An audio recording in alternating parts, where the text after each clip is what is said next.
Shalom saudara yang dikasihi oleh Tuhan. Bertemu kembali kita pada saat ini dalam situasi yang semuanya mungkin serba baru. Ya, terlebih lagi saat ini pemerintah kita mengajak kita semua untuk memasuki sebuah babak yang baru, yaitu new normal. Apa itu new normal?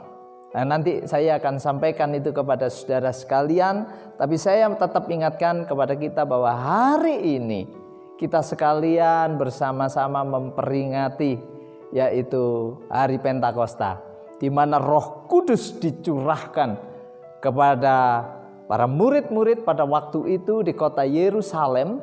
Tetapi sesungguhnya Roh Kudus bukan hanya untuk para murid-murid Tuhan dan beberapa perempuan yang bersama-sama dengan mereka yang ada di loteng di kota Yerusalem, tetapi Roh Kudus itu juga dicurahkan kepada setiap orang yang percaya. Puji Tuhan, saudara yang dikasihi oleh Tuhan. Kalau hari-hari ini kita mendengar kata new normal, apa itu new normal? New normal merupakan sebuah gaya hidup yang baru, ya. Di mana hari-hari kemarin sebelum COVID-19 melanda, kita hidup di dalam sebuah kebiasaan yang dalam tanda kutip saya mau katakan tidak sehat. Tetapi new normal akan membawa kita kepada sebuah kebiasaan hidup yang baru, gaya hidup yang baru, tatanan hidup yang baru. Nah, sebetulnya new normal ini bertujuan untuk keselamatan dan kebaikan bagi semua orang, khususnya warga negara Republik Indonesia. Nah, saudara yang dikasihi oleh Tuhan, new normal bukan barang baru sebetulnya. Alkitab menunjukkan kepada kita bahwa ketika Roh Kudus itu dicurahkan, maka sesungguhnya semua orang percaya juga sedang dibawa, dipimpin kepada sebuah cara hidup yang baru. Hari ini di dalam memperingati Hari Pentakosta, kita akan bersama-sama memahami dan diberkati dengan pengertian yang benar. Bahwa Pentakosta bukan sekedar Roh Kudus dicurahkan, tetapi Pentakosta membawa tujuan yang luar biasa. Mari bersama-sama kita terlebih dahulu membaca firman Tuhan yang keluar dari Injil Yohanes pasal yang ke-14 ayat 26, di mana Alkitab berkata demikian, tetapi penghibur yaitu Roh Kudus yang akan diutus oleh Bapa dalam namaku, dialah yang akan mengajarkan segala sesuatu kepadamu dan akan mengingatkan kamu akan semua yang telah kukatakan kepadamu.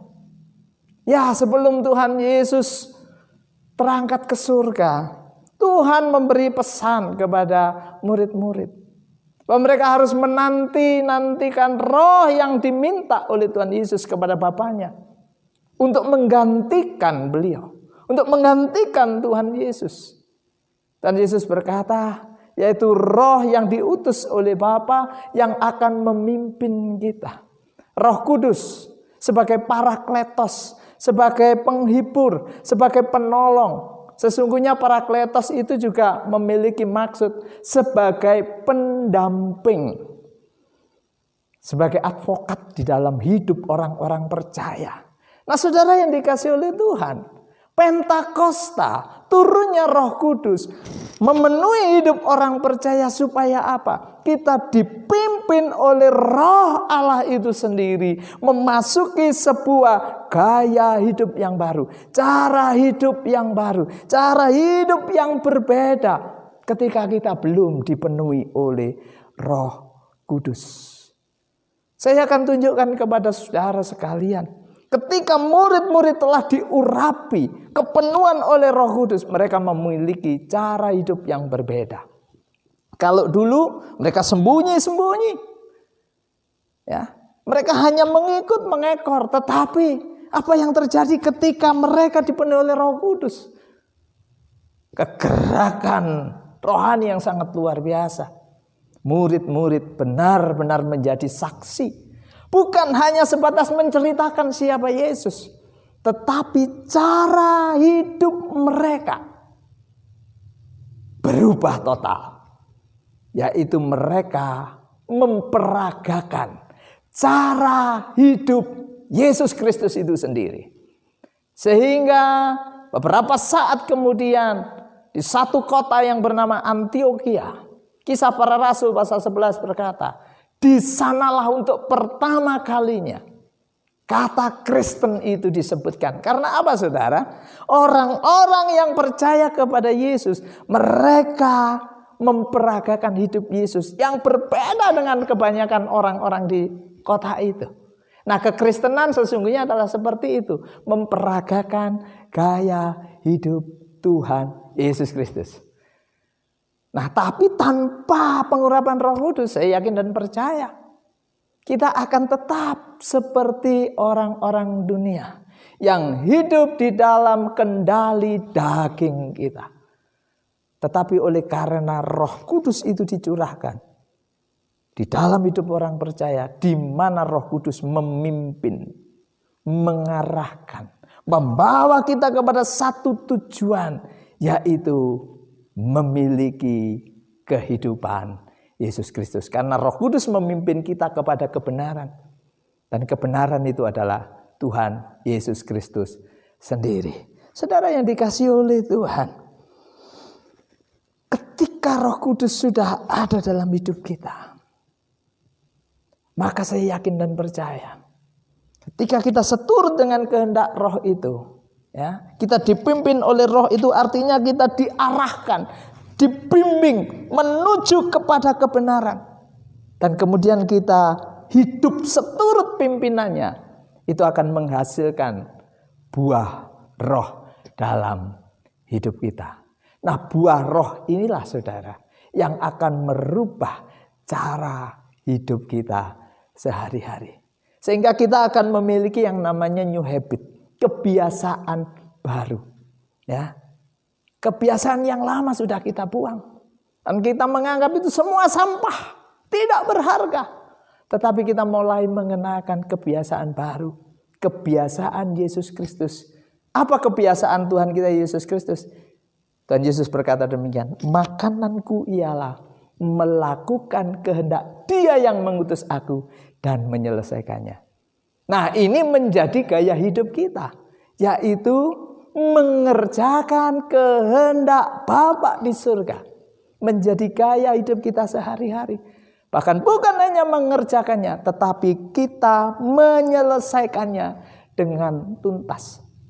Seperti yang Tuhan Yesus lakukan. Dia mengerjakan kehendak Bapa itu sampai tuntas, finish di atas kayu salib. Karena Yesus Kristus harus turun ke bumi untuk menjadi juru selamat manusia. Caranya dia harus disalibkan, dia harus dikorbankan, darahnya harus ditumpahkan. Nah, kita telah mendengar firman Tuhan ini pada perayaan atau peringatan Paskah beberapa saat yang lalu. Dan hari ini saudara, kita yang dipenuhi oleh Roh Kudus ini, kita dipimpin kepada gaya hidup yang baru. Karena tugas atau fungsi daripada Roh Kudus tadi adalah memimpin kita kepada kebenaran. Bahkan mengingatkan kita dari segala dosa dan kesalahan kita. Arah hidup kita diarahkan oleh Tuhan kepada satu tujuan. Ingat, tujuan kita adalah hendaklah engkau sempurna seperti Bapakmu yang di surga adalah sempurna. Matius 5 ayat 48. Ini standar hidup orang Kristen yang tidak bisa ditawar-tawar lagi. Ya. Kita tidak bisa lagi mengelak. Kan saya manusia, Pak. Apalagi orang Jawa bilang gini, menungso, menus-menus kakean dosa. No. Orang Kristen sekalipun ia orang Jawa, hidupnya bukan pabrik dosa, bukan tempat dosa, tapi hidupnya adalah tempat di mana Allah bersemayam. Bahkan hidupnya adalah bait Allah. Oleh sebab itu standar hidup kita adalah mencapai kesempurnaan seperti Bapa di surga adalah sempurna. Caranya hidup kita harus diurapi dan dipenuhi oleh Roh Kudus. Tanpa itu kita tidak akan bisa sampai kepada kesempurnaan itu. Oleh sebab itu Roh Kudus harus dicurahkan memenuhi hidup kita. Sehingga dengan demikian pencurahan Roh Kudus yang memenuhi hidup kita akan memimpin kita kepada kebenaran-kebenaran Allah itu sendiri. Sehingga dengan demikian tidak ada hal yang mustahil bagi saya dan saudara untuk bisa sempurna. Tidak ada yang mustahil bagi kita untuk tidak bisa melakukan hal yang berat yang kata dunia tidak mungkin. Tetapi Alkitab berkata, tidak ada yang mustahil bagi orang percaya. Ini bukan berbicara tentang berkat jasmani, tetapi bagaimana membawa hidup kepada kekudusan. Ingat saudara, di dalam surat 1 Petrus pasal 1 ayat yang ke-16, Tuhan berkata demikian, kuduslah engkau sebab aku kudus. Nah, mau tidak mau kita harus mencapai itu. Kudus. Ini hal yang berat, sulit, tetapi bisa kita lakukan. Kenapa? Karena Roh Kudus itu ada dalam hidup kita sekalian dan memimpin kita ke arah sana, saudara. Nah, saudara yang dikasihi oleh Tuhan, di dalam hari Pentakosta ini, kita memperingati Pentakosta ini, kita harus tahu bahwa kita sedang dipimpin oleh Roh Allah kepada sebuah cara hidup yang baru. Nah, cara hidup yang baru inilah yang akan membawa kita melakukan perkara-perkara yang besar. Sehingga kita benar-benar bisa menjadi saksi Tuhan. Jadi saksi Tuhan itu bukan hanya kalau kita di gereja, pas datang kemudian sama WL atau pemimpin pujian biasanya ditanya, ayo siapa yang mau bersaksi? Kemudian ada jemaat yang baru sakit ini mungkin. Terus maju, ya, acung tangan. Saya Pak, saya mau bersaksi. Dan setelah sampai di depan mulai berkata, saya kemarin sakit, kemudian saya berdoa, saya sembuh. Menjadi saksi Tuhan bukan seperti itu, saudara. Bukan hanya seperti itu. Itu menceritakan tentang pertolongan Tuhan. Tetapi menjadi saksi Tuhan adalah bagaimana kita menampilkan kehidupan Kristus melalui hidup kita. Sehingga semua orang akan bisa melihat Yesus di dalam hidupmu. Menjadi saksi Kristus adalah menampilkan wajah Yesus melalui kehidupan kita. Sehingga dunia akan melihat Sang Juru Selamat dalam hidupmu. Dan dunia menerima Dia. Bagaimana kita bisa menjadi saksi Kristus yang efektif? Kalau kita tidak dipimpin kepada sebuah perubahan hidup. Kalau kemarin-kemarin kebiasaan kita adalah bikin dosa. Tetapi oleh karena Roh Kudus ada dalam hidup kita, maka kita dipimpin kepada sebuah kebiasaan manusia kerajaan.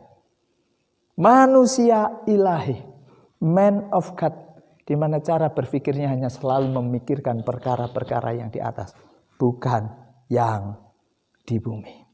Dosa sudah bukan lagi menjadi sebuah kebiasaan. Justru dosa merupakan kejijikan. Berbuat salah bisa, oke. Tetapi bukan disengaja untuk bikin kesalahan. Nah, inilah saudara yang penting dikerjakan oleh orang-orang percaya. Yaitu mengerjakan keselamatan dengan takut dan gentar.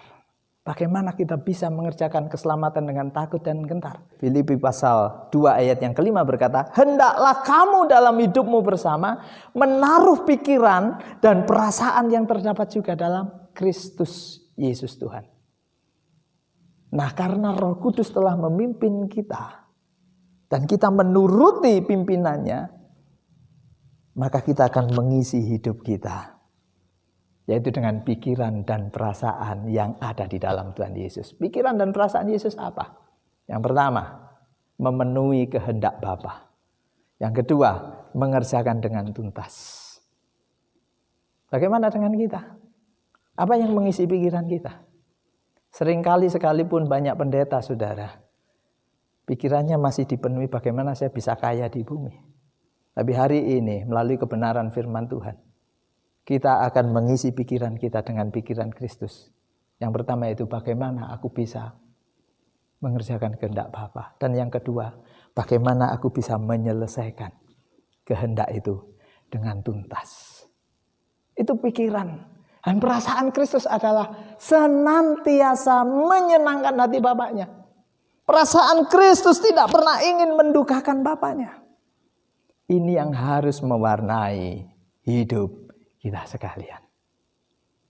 Kalau pemerintah Indonesia mengajak kita memasuki babak baru new normal, tapi di dalam memperingati Pentakosta, Tuhan mengajak kita memasuki babak baru new habit, kebiasaan baru, yaitu mengisi hidup kita dengan pikiran dan perasaan Kristus. Maka dengan demikian, dimanapun saudara berada, apapun yang saudara kerjakan, saudara akan persembahkan itu untuk puji hormat, kemuliaan nama Tuhan.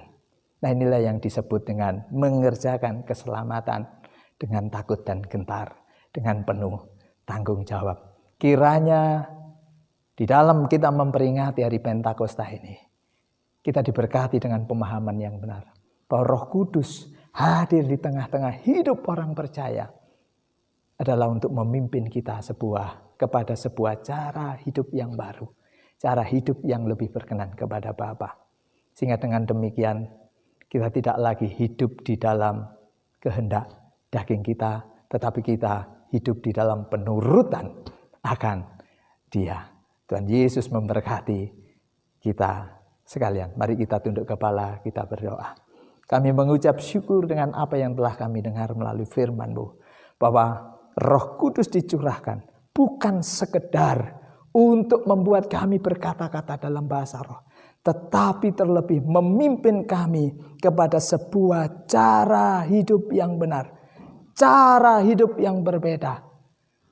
Sehingga dengan demikian kami memiliki kebiasaan yang baru, kebiasaan manusia kerajaan, kebiasaan manusia ilahi, di mana dalam hidup kami senantiasa akan menampilkan wajah Yesus. Kami memperagakan hidup Yesus, sehingga dunia melihat Yesus ada dalam hidup kami. Sehingga dengan demikian kami boleh menjadi saksi Tuhan. Dan dunia ini akan menerima Yesus sebagai Tuhan dan Juru Selamatnya. Terima kasih Tuhan, mengucap syukur, menyerahkan kepadamu seluruh umat Tuhan, jemaat Tuhan dimanapun berada. Adalah Tuhan urapi, Tuhan penuhi dengan Roh-Mu, dan Tuhan pimpin mereka untuk tetap tinggal di dalam kebenaran firman-Mu. Dalam nama Tuhan Yesus kami berdoa. Amin. Kita bertemu lagi dalam program yang berikutnya. Tuhan Yesus memberkati. Shalom.